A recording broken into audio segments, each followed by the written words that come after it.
Premier test pour vous, on est dans un petit restaurant de yakitori et en entrée, je teste pour vous, vous pouvez peut-être voir un petit peu du foie d'oiseau. Alors, différence de culture, je connais pas, on va essayer, je suis vraiment pas tenté. Ok, chisai na... Je vais prendre un tout petit bout parce que franchement, ça ne me tente pas des masses. Mais bon, on va pas mourir idiot. Hein,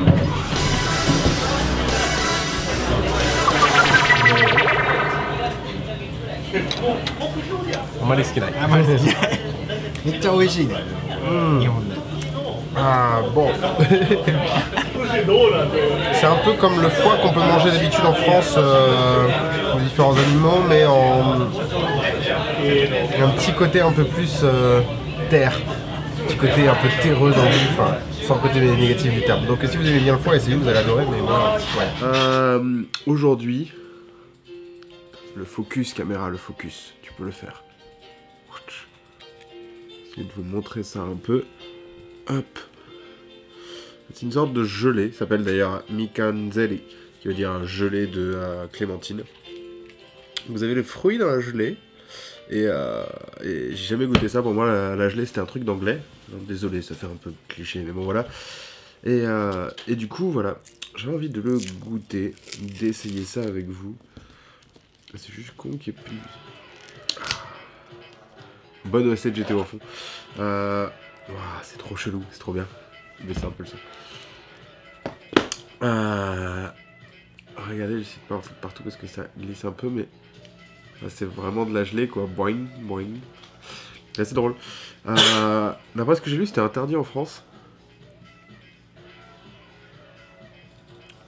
C'est vachement bon. Ça a un goût très prononcé de fruits.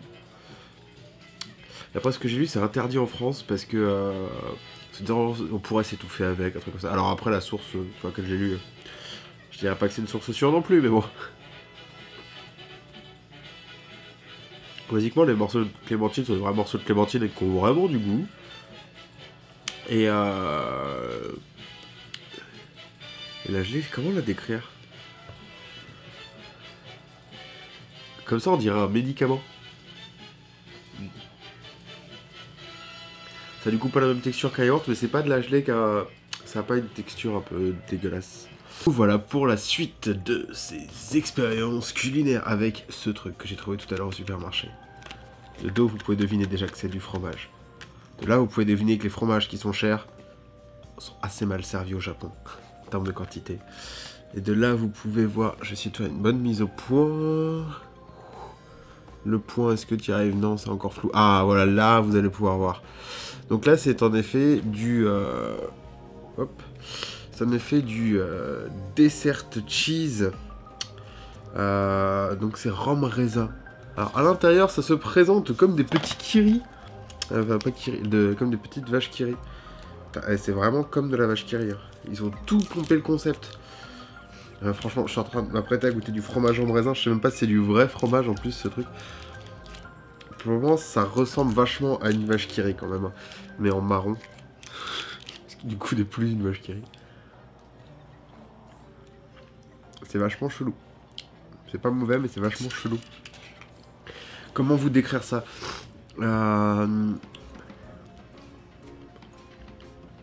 Plus sucré que salé. C'est un petit côté salé. Je vais pas comparer au caramel beurre salé parce que le caramel beurre salé c'est tellement meilleur. Mais c'est un côté sucré avec le raisin. Ça a vraiment le goût de raisin. Le goût de rhum, je le sens pas. Avec d'abord ce sucré.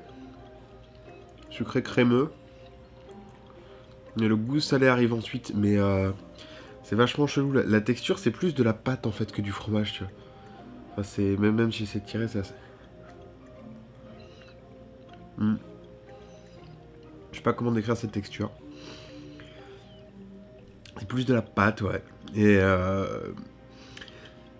c'est un goût quand même particulier.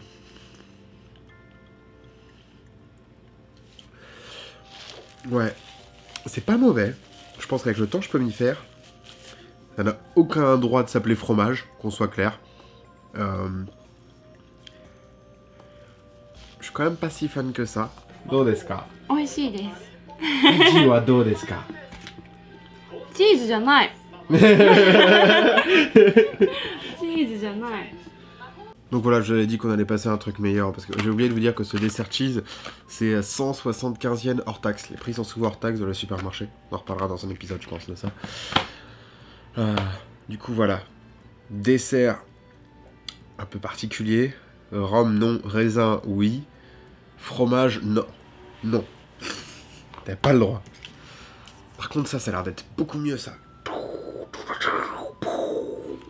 La glace au matcha. Pour ceux qui ne savent pas, le matcha, c'est une forme de thé vert japonais qui est sous forme de poudre en général. Donc très pratique pour cuisiner beaucoup de choses. Et là... Alors, vous voyez, là, c'est à peu près la taille de maman. C'est une taille très correcte en largeur pour un pot de glace individuel. En hauteur, ça va. Franchement, ça a l'air d'aller niveau quantité. Alors, je l'ai laissé bien comme il faut au congèle. Et ça va, ça se coupe assez facilement. Ça va, du coup, de l'autre côté, 172 yens hors taxe. Ça m'a coûté 50 yens seulement. C'est vraiment pas cher.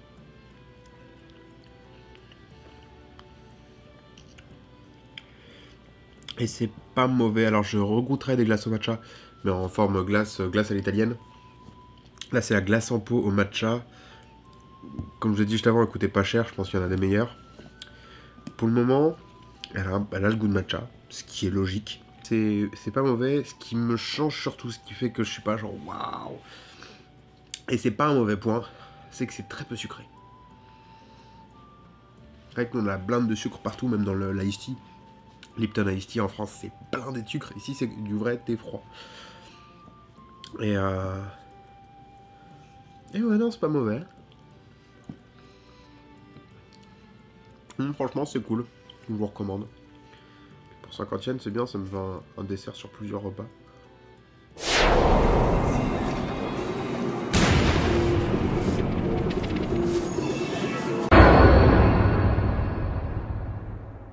Alors là, on va tester pour finir ces expériences culinaires un kebab raclette. Kebab raclette,どうですか? 最高ですか? 最高です。最高に美味しいです。じゃあ今からチーズをかけていきます。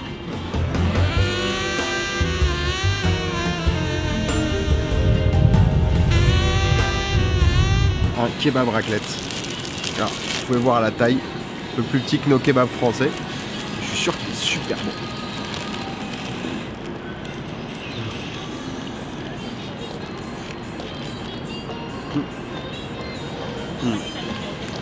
Ça déboîte, je sais pas pourquoi ils font pas ça dans les kebabs en France, mais ça déboîte. On met du fromage à raclette dans le kebab, c'est trop bon. Antonio Medeto. Oh, franchement, ça c'est super cool. La sauce est un peu différente. Sauce ou un andeska. Il y a un petit goût qui me change d'habitude. C'est que la sauce en fait qu'il y a dedans, c'est ketchup, mayonnaise, vinaigre. Donc ce petit côté vinaigré qui change un peu des kebabs habituels. Un peu plus petit. En attendant, ça reste super bon. 650 yens, ça vaut le coup. C'est la fin de ce premier épisode des expériences culinaires. Moi je vais finir mon kebab. Je vous conseille de vous abonner à la chaîne parce qu'il va y avoir plein de trucs. Regardez les autres trucs que j'ai fait sur la chaîne. Et je vous dis à très bientôt.